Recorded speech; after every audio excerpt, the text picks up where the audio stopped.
Hello and welcome back to Supposedly Fun. My name is Greg. I am here with my buddy Jamie to do a Friday Reads video where we talk about the week in reading and any bookish things that have happened, look ahead to maybe what's going on next week, and all of that stuff. I thought it would be fun to sit here so you can see Jamie. A lot of people have asked how she's doing, and she is doing great, actually.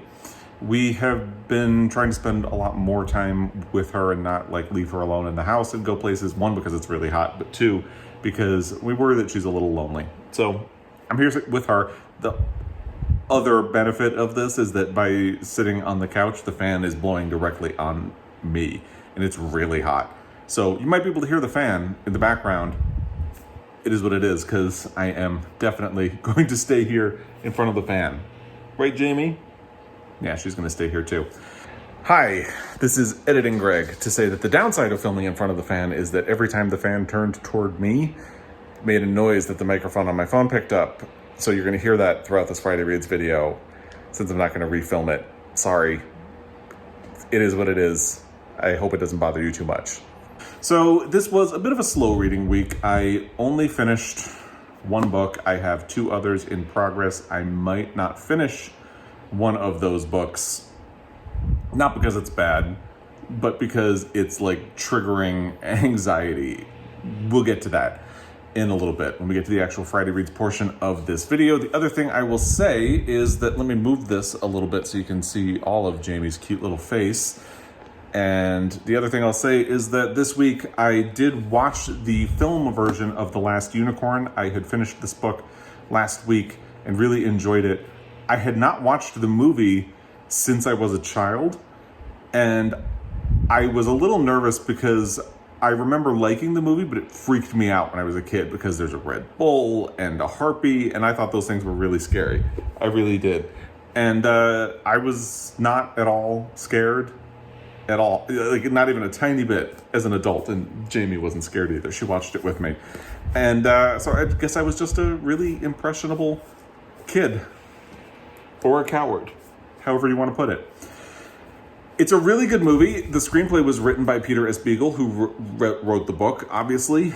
So it captures a lot of what's in the book. The things that are really cut out are the parts that deal with the kingdom surrounding the villain, King Haggard's castle, and a little bit of the backstory of what the castle, how it was created, and the curse that I won't say anything in it, but that's the stuff that got cut out of the movie in order to make the runtime not ridiculously long. The movie's only an hour and a half. The voice cast is, for the most part, great.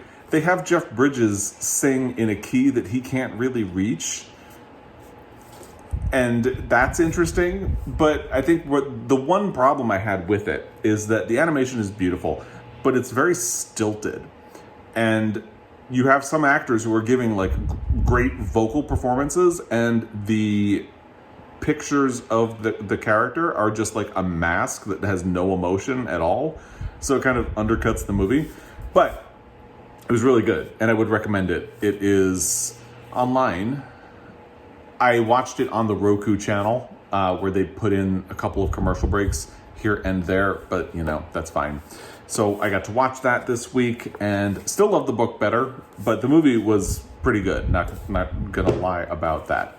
Obviously, we are in September now. As I'm filming this, it is September 2nd, and I am going to be working on my September wrap-up this weekend because I'm hoping to get Joel in the video with me.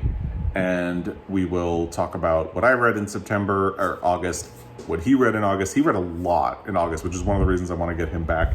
She's just going to pretend I'm not here and I'm leaving her alone. I forgot to mention, by the way, this is her little lamb chop. We got this when we were in Spokane for Come From Away because we wanted to have something nice to bring back to her. For the most part, she ignores her completely, but occasionally she will do what she's doing right now. So just a fun fact for you. So we should have a wrap up for the month of August coming, and hopefully Joel will be in it. So stay tuned for that. Again, because he read so much this month, I wanted to try to get him back, and people enjoy having him here anyway. So without further ado, let's just get into the Friday Reads portion of this video. Like I said, it was a slow reading week. Work was really stressful. Things like that. I fully admit I kind of got in my head a little bit again about losing Guinness and things like that. So I dealt with a lot of that this week, and my reading kind of suffered. I sort of retreated back into listening to podcasts over the last 2 days instead of my audio and instead of picking up the book that I'm reading, just because working through some stuff. And that is why the audiobook might end up being a DNF. Not because of the quality of the book. It's a good book, I think. It's just tripping me up in some ways. So let's talk about it. The physical book that I am currently reading is Nightcrawling by Leila Mottley. This is longlisted for the Booker Prize. I'll put a link to my reaction for the Booker Prize in the description box down below. We should be getting the shortlist for the Booker Prize next week. I'll have a reaction video to that at some point after it goes live, and I do hope that this makes the shortlist. I'm halfway through at this point because, as I said, I made giant progress on it over the weekend, and then since the week, I've just been, trying to take care of myself first and haven't picked up the book too much. And that's no reflection on the book. I think it's a really great book. It's a bit of a difficult book. It actually really ties in with the audiobook that I finished, which we'll talk about next, in a lot of really interesting ways. It's fun or funny when you have these accidental book pairings, and two of the things that you read are really thematically linked in a very close and interesting way. So this very much deals with poverty and being able to pay the rent and what happens when your rent goes up and you can no longer afford it. The protagonist of this book is forced into nightcrawling or prostitution. She has an older brother who is not taking care of her, and she feels like she needs to take care of him because of stuff that they have been through. This is not a very happy book. There are triggers all over the place. And the neighbor in their apartment complex has a young son that she is not taking care of either. So she has felt like she needs to take on these responsibilities, but she's reaching a point where she's starting to drown because she can't do it on her own and nobody is really helping her. So she falls into nightcrawling, and it's a really well-observed book, which is astonishing because Leila Mottley was 19, I think, when it was published. And there are parts of it that have a really deep and profound understanding of life. For example, in one part early in the book, the protagonist is talking about how it's funny how the playground follows you into life, talking about how when you're a kid, you kind of think that the bullies are going to go away, but there are still bullies when you are an adult. And things like that definitely ring true and make it seem a little bit surprising that this is a book from a 19-year-old. And I really hope that she does make it to the shortlist. There are little bits of description here and there that kind of let you know this is a debut book, not necessarily a 19-year-old's book. That is still surprising, but it does kind of let you know. And really all that means to me is that she has a really great, promising career ahead of her, because this is fantastic so far. Bleak, but fantastic. And maybe the bleak part isn't really playing into where I'm at mentally and emotionally right now, but I definitely want to finish this one. And if I have to choose between the two books that are stressing me out right now that I'm reading, I'm probably going to choose this one. And we'll get into why in a moment. So the accidental book pairing that goes along with this is that I listened to Stories from the Tenants Downstairs by Sidik Fofana on audio. That's the book that I finished. And there are wild parallels between these books. There are ways in which they are doing very similar things. So let's talk about Stories from the Tenants Downstairs a little bit first. So I discovered this book, or what really pushed it onto my reading list is that Sidik Fofana did an interview on NPR's Book of the Day podcast, and they talked about how he wanted to write about gentrification without being heavy-handed about it. And that is one of the things that's really interesting about this book. He talks about gentrification. I don't think he ever actually uses the word. What he does is he focuses on the human stories of tenants in an apartment complex in Harlem and focuses on their daily lives. So these are linked stories because characters in one story bleed into the next. Sometimes in the beginning in particular, they almost build off of each other. Like the woman who is the center of the first story mentions the father of her child. He has the next story, his mother has the next one, and so on. But ultimately they are just people who are linked by location. And they are really interesting stories. It's also really interesting and a little uncomfortable for me because these people all live in Harlem, and the last place that I lived when I was in New York City was Harlem. Joel and I were in a 6th floor walk-up there. So in a sense, you could say we are part of the problem that these people face. But what's interesting about Sidik Fofana and what he talked about in the interview and what you find in the book is that he talks about how people who are suffering from gentrification aren't really thinking about gentrification or these big issues. They're just trying to survive. So they're not waking up like, oh, gentrification has got me down, which is why he doesn't really address it head on in the book. Instead, they're just trying to get through life, and they're worried about like their rent going up. So the apartment building in this book has just been purchased by another company which is jacking up the rent, and a lot of people are on the verge of eviction. And that is a sort of similar story to what's going on in Nightcrawling, in the apartment complex where our narrator lives. This book is not necessarily about gentrification. It hints at it a little bit, but not in the ways in which Stories from the Tenants Downstairs is. And Sidik Fofana also talked about how, these people who come into this neighborhood aren't necessarily intending to commit gentrification. They're just trying to live as well. And that's certainly true of what the situation with Joel and I, because when we moved into a 6th floor walk-up apartment in Harlem, we weren't saying we're going to push out all of the people in this neighborhood. That is not at all what we wanted. The people in the neighborhood were great. We enjoyed living with them. We just couldn't afford an apartment anywhere else in the city.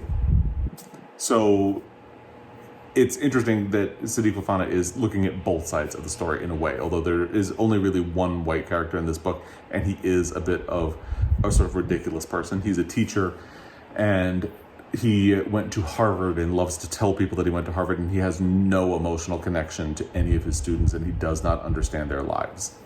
So it kind of hints at the other side of the story, but is mostly from the perspective of the tenants. It's a really great book, a very interesting book. I listened to the audio. They have a different person narrate each story. And the other thing that was interesting is that Sidik Fofana really wanted the characters to have different voices. He didn't want them to sound alike. Frequently, when you read a book that has a lot of different characters or a lot of different stories about different people, they all end up sounding the same. And he wanted them to have very distinct lives and inner voices and ways of talking. And that is absolutely true. You really get a sense of the different people and their different, like Mimi speaks in a very different way from Swan, who has the second story, who speaks very differently from Della or Mrs. Della, who has the third story, and she is the teacher. That's a great story, by the way.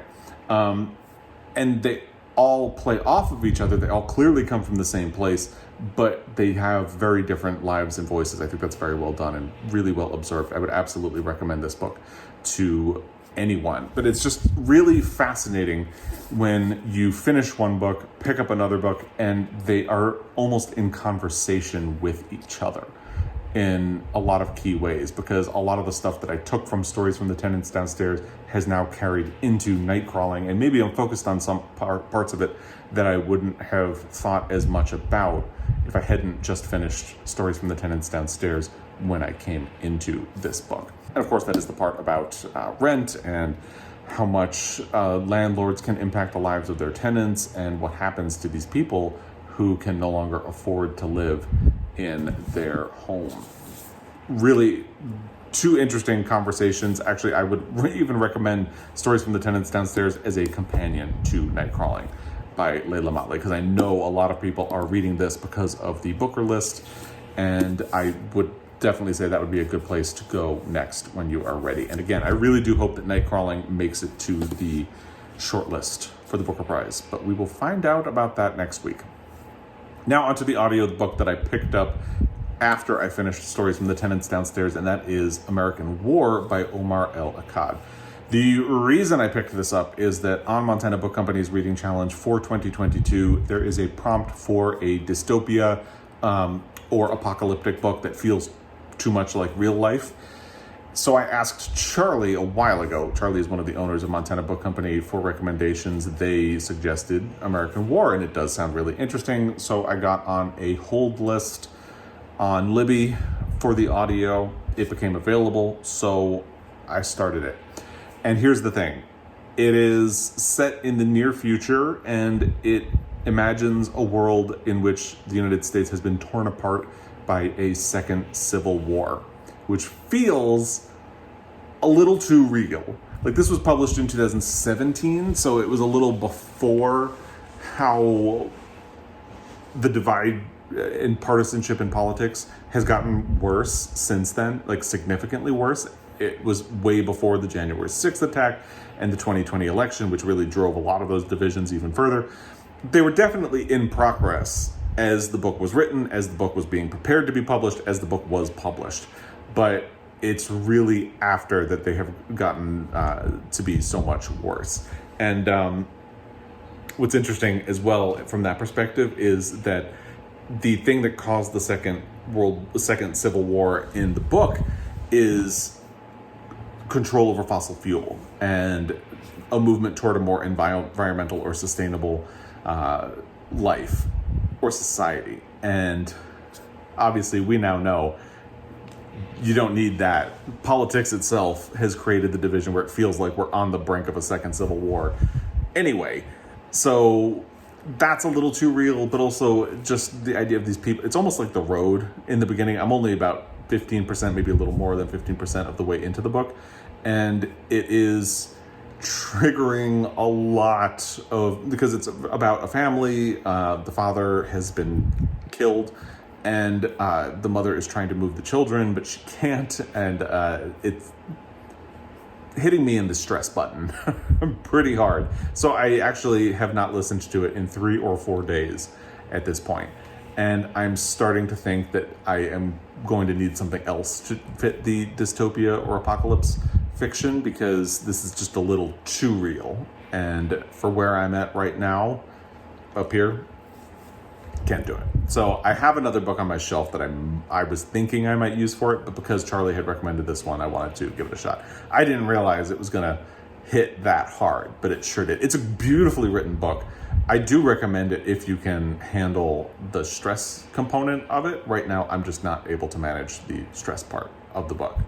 But as I said, it is really well written. It's really well thought out so far in the part of it that I have listened to, but it's just a little too much. And again, it's just funny because it was published in 2017 and so much has happened since then that makes it seem like, oh, it's adorable you chose fossil fuel to be the thing that causes the second civil war, when, yeah, you don't even need an excuse like that. But that, who would have known in 2017 that we would have gotten to this point? So anyway, those are the books that I'm currently reading. I am hoping that this long Labor Day weekend, I will get back into Nightcrawling. I made a lot of progress in this book last weekend. Like I said, I am about halfway through, and I read most of that over the weekend. Jamie's abandoning me. So I will hopefully be done by the end of this long weekend in the United States, and have that to talk to you about next week. I am not decided what I'm going to do as an audio next, but the marriage portrait is coming, so that is either going to be my next physical book or audiobook. I haven't decided. I have a copy of the hardcover pre-ordered at Montana Book Company. Really excited about that. So that will definitely be one of the next books I do. I haven't decided what format I want to try to read it in.